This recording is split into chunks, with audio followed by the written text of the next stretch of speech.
ما تصدق الشخص يلي ما بطرق بابك بالحلال. أعطاها وعد وحكالها الموضوع جد إنه رح يضل معها للأبد، وترك اللي كانت بيوم بتعتبره سند.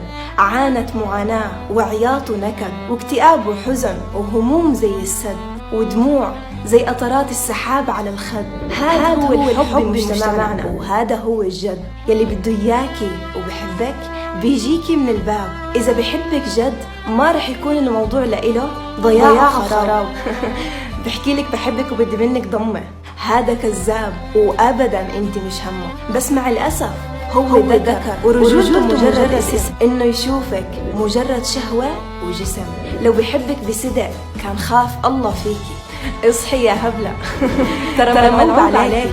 ولا تنسي انه يلي بتطلع عليكي بالحرام ابدا ما رح يكون همه انه ياخدك بالحلال.